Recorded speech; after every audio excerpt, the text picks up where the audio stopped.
நடிகர் விஜயன் தமிழக வெற்றிக் கழகத்தின் 2வது மாநில மண்டல மகாநாடு மதுரை எளியார்பட்டியில் நடைபெற்றது கடந்த 21ஆம் தேதி. இந்த மகாநாட்டில் பேசிய நடிகர் விஜய் தமிழக முதல்வரை uncle, my dear uncle, that is wrong uncle என்ற போன்ற வார்த்தைகளை பயன்படுத்தி பேசினார். இது பல்வேறு சர்ச்சைகளை ஏற்படுத்தியது. இப்படி பேசலாமா? இது தரைக்குறைவான பேச்சு அல்லவா? திமுக மந்திரிகள் உட்பட பல்வேறு தரப்பினர் கருத்து தெரிவித்து வந்தனர்.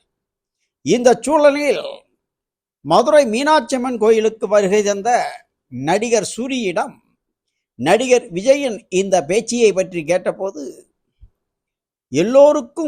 எல்லோரும் எல்லா நேரத்திலும் தேவை, ஆதலால் மரியாதை கொடுத்து பேச வேண்டும், அரசியலை தாண்டி நமது பேச்சில் மரியாதை இருக்க வேண்டும் என்று கூறி அறிவுரை தெரிவித்தார்.